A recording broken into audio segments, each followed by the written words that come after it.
વસનમ મધુરમ, વસ્ત્ર મધુર. ગઈકાલે આપણે 84-252 વૈષ્ણવની વાર્તાનું નાગજી ભટ્ટનું નમામી હૃદય શેષેનું અનુસંધાન કર્યું હતું. હવે આગળ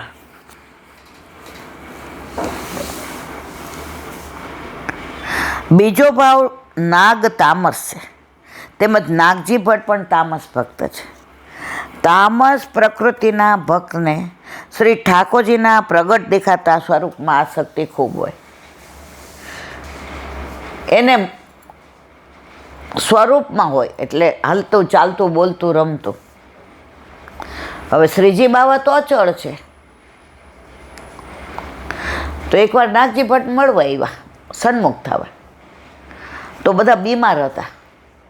એટલે ગુસાઈજીએ કીધું, નાગ્યા તું હવે થોડો વખત રહ્યા, અહીંયા બધા બીમાર છે, શ્રીજી બાવાને શ્રમ ન પડે. હવે બધે ગુસાઈજીને ભેગા હોય. હવે અહીંયા ક્યાં રહે, ક્યાં જતીપુરા. અને ગુસાઈજી પરદેશ કરવા પધાર્યા. ગુસાઈજી અરે નાગજી ભટ્ટને ન ગમ્યું. એ કે જેન માટે આવ્યો તે તો વયા ગયા. અરે ગાંડા, તને શ્રીજી બાવા મળ્યા છે, એની સેવા, એનો સ્પર્શ, અને તોય તું મારામાં આસક્તિ રાખસ. ગુસાઈજી પધાર્યા એટલે કાગળ લખ્યો. એ કે જળ કમળનો મનોરથ લઈને આવ્યો હતો અને કનક કમળમાં તમે ભરમાવી દીધો. શ્રીજી બાવા અચળ ને, હાલે ચાલે બોલે. કારણ કે ગુસાઈજીએ વિનંતી કરી હતી. હવે કળિયુગ આવ્યો છે. વલ્લભના વખતમાં ભલે ખેલતા હતા ગોવિંદ સ્વામીની હારે, કુંભદાસના ખેતરમાં જાતા હતા, મોહન ભંગીને ખભે બિહાડતા હતા, ગોવિંદ સ્વામીને દાવ દેના વિના ભીના થઈને પાછા આવતા હતા. આ બધું હવે ન કરાય. આ ચમત્કાર માનશે ને તો અમે તો બધા એક બાજુ રહેશે ને અન્ય માર્ગે આવી જશે. એટલે હવે શ્રીજી બાબા કે નહીં કાકાજી, કછું ના ही બોલુંગો, આપ કહોગે વો કरूँगो. તો દેખાય છે અચળ, પણ લીલા એમ નહીં. તો હવે નાગજી ભટ્ટ વખતે તો આ કહી દીધું હતું એટલે બોલતા નહોતા, ચાલતા નહોતા. તો નાગજી ભટ્ટ ક્યાં જળ કમળને છોડીને ક્યાં તમે મને કનક કમળમાં. એનું અનુસંધાન અહીંયા કહે છે. નાગજી ભટ્ટને પણ ગુસાઈજીના પ્રગટ સ્વરૂપમાં અધિક પ્રેમ. એક સમયે નાગજી ભટ્ટ ગિરિરાજજીમાં શ્રીનાથજીની સેવામાં રહ્યા, પણ તેમને પ્રગટ સ્વરૂપ ગુસાઈજીના દર્શનની ઈચ્છા થયા કરે. તેથી તેમણે ગુસાઈજીને એક શ્લોક લખીને મોકલ્યો. સરસી કુશેશય મત્સ્યાદ્વાભી તુમા ગચ્છતિ ડલિનો માર્ગે યદિ કનક કમલ પાને નાસીતો સકિમન્યેન.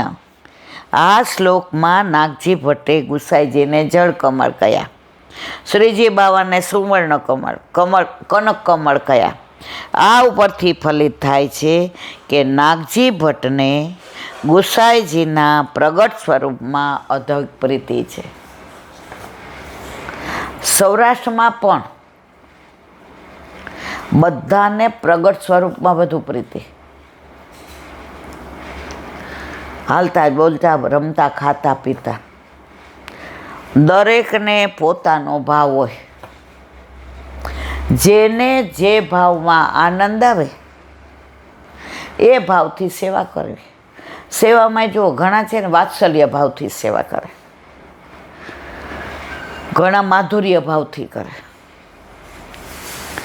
તો વાત્સલ્ય ભાવવાળા હોય ને એને માધુર્ય ભાવવાળા મજા ન આવે. મને મારો લાલા તરીકે, મારો લાલો આમ ને મારો, અને ઓલા સામેવાળાને પતિ માનતા હોય, પ્રિયતમ માનતા હોય ઠાકોરજીને, એટલે એનો ભાવ અલગ હોય.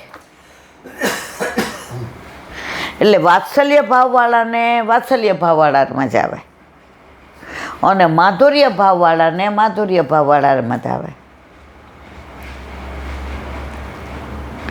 અહીંયા રહેવા આવ્યા ને તો એક ગ્રુપ હતું, એ બહુ ભગવદી હતું, મોટી ઉંમરના.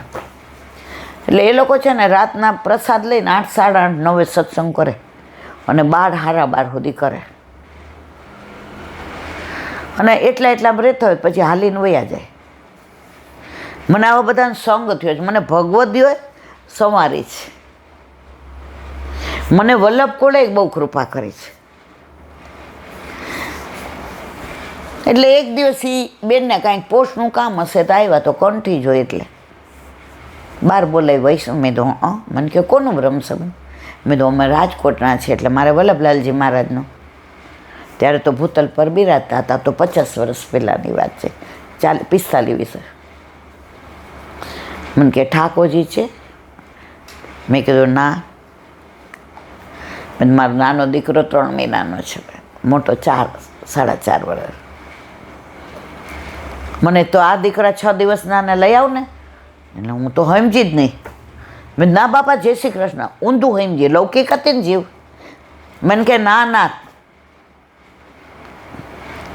મેં તો બા તમે મને હું કહ્યો છે? એ કે તારાથી ને 3 મહિનાના ને 4 વર્ષના સંભાળ, તો આ લાલો તો 6 મહિનાનો, 6 દિવસનો. દૂધ મિશ્રી ધરાવવા માંડે. ખોટું નહીં બોલું, ત્યારે મને એ ગઈમાં નહોતા. મને અમને ડોહીને કાંઈ ખબર પડે છે? નોકરીને આ બધું ને આ ટાઈમમાં થાય ને. પણ પછી બીજી વાર આવ્યો ને તો મને કે આજે મારા ઘરે સત્સંગ છે, સાંજે આવજે. મેં તો મેળ ન પડે.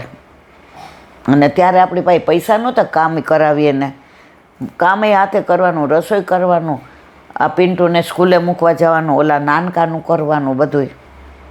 મેં નહીં. મને કે બટા અહીંયા આપણે 9 થી 11, 11:30 સુધી. એટલે જીવ અંદરનો પેલો ને ઘરે સત્સંગ થતો હોય. મેં તું ચલો ને અડધો કલાક જઈશું. ત્યારે સાયકલ હતી. એટલે મેં તમને કીધું, મેં કીધું આ પિન્ટુ નથી સૂતો, રમે છે બહાર, ના નાનકો સૂઈ ગયો. તમે 12, 12:30 સુધી તમે કીધું હા જઈ આવ. સાયકલ લઈને બાપુ ગયા. એટલું એ લોકો. પછી હવે હું તો ઠાકોર જેવી નાની અને એ બધાના ઘરે 8 આમની સેવા. હવે સત્સંગમાં મને બેસાડે તો લોચો પડે, એ પુસ્તક દે વાંચવા તો એ લોચો પડે. એટલે બધા એકબીજાને ઈશારાથી સમજાવી દીધું. એમણે બધી પાયાની વાતો કરી કે બ્રહ્મ સંબંધનો અર્થ શું, કેમ લેવાનું, કરોડો વર્ષોથી વિખૂટા પડેલા અને ઠાકોરજી વિનાનું ઘર ન રહે. આપણને અડધો પોણો કલાક બરાબર છે. ઘડિયાળમાં જોયું, મેં કીધું સારું 10 વાગવા આવ્યા છે, પાછું સવારે ઓફિસ, અને કદાચ ઓલો ઉઠી જાય તો. અને એ જમાનામાં ક્યાં મોબાઈલ હતા, ને આપણા ઘરે ફોન નહોતો.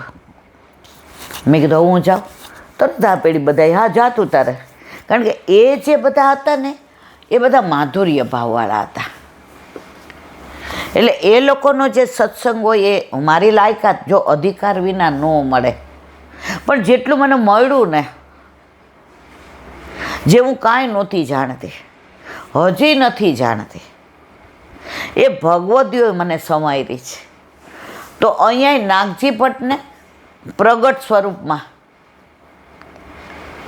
જળ કમળમાં હતો ભાવ, કનક કમળ નહીં. હવે આગળનો પ્રસંગ છે એ કાલે, કારણ કે હવે મોડું થઈ ગયું છે. દયારામભાઈના ચંદ્રાવલા. આ બધા એવા ગ્રંથો ને એવું કે આમાં એક શબ્દની છણાવટ સવાર સુધી હાલે.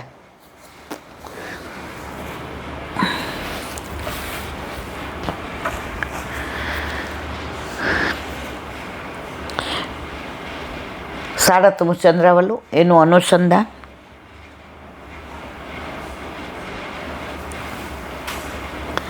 ભાગવત 10મ સ્કંદ, અધ્યાય 30, શ્લોક 43.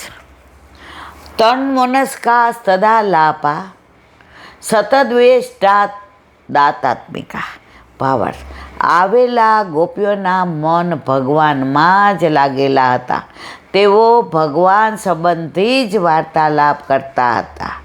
તેમ કરતાં કરતાં તેઓ ભગવત રૂપ બની ગયા. વળી ગૌચારણ લીલા વખતે ગોપીઓ વેણું ગીત યુગલ ગીતનું ગાન કરીને સમય વ્યતીત કરતી. એવં વિદ્યા ભગવતો યા વૃંદાવનચારિણમ વર્ણયંતો મિથો ગોપ્યો તન્મનસ્કા મહોદયા.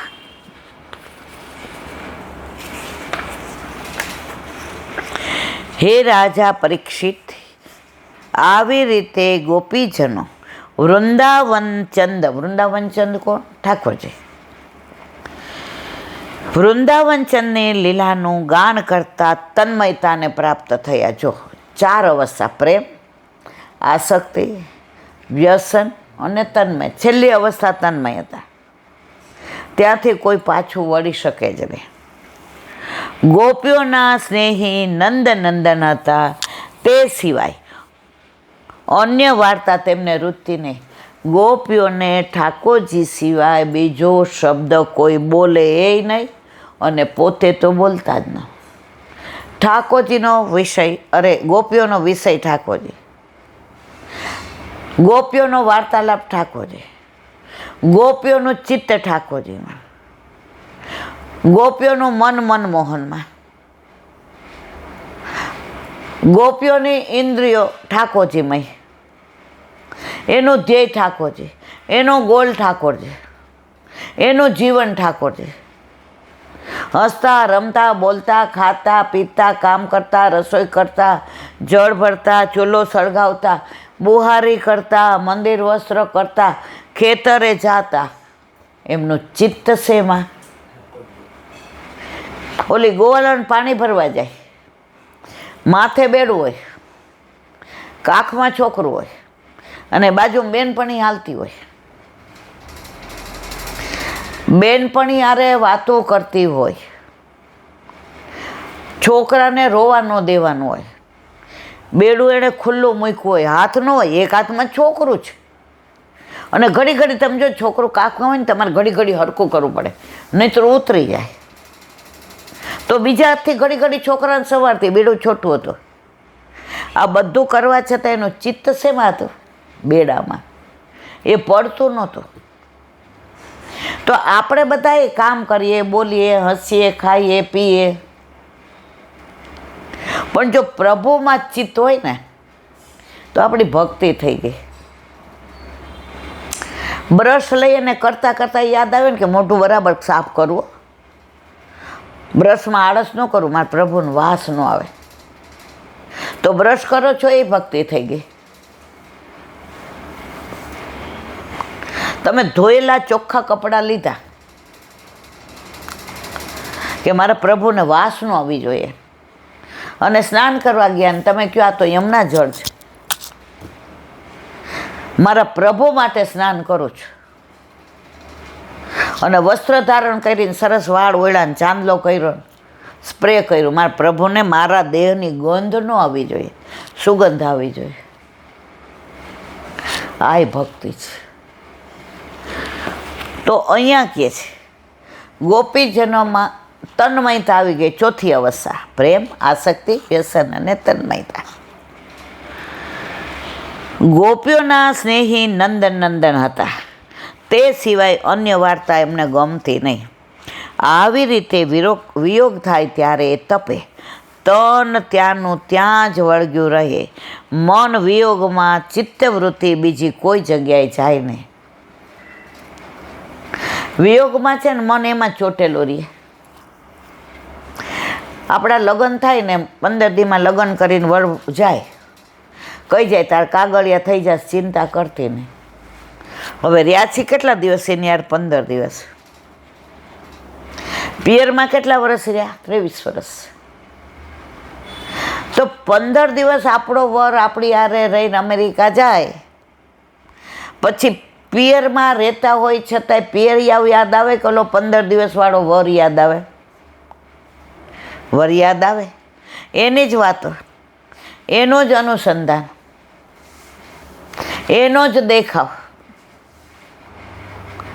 એ અમેરિકામાં હોય ને તો આપણે અહીંયા બેઠા બેઠા એ શું કરે છે આપણે જોઈ શકીએ. કોના વિચાર? એના. જો લૌકિકમાં આવું થતું હોય તો ગોપીઓના અલૌકિકમાં આપણને નથી થતું.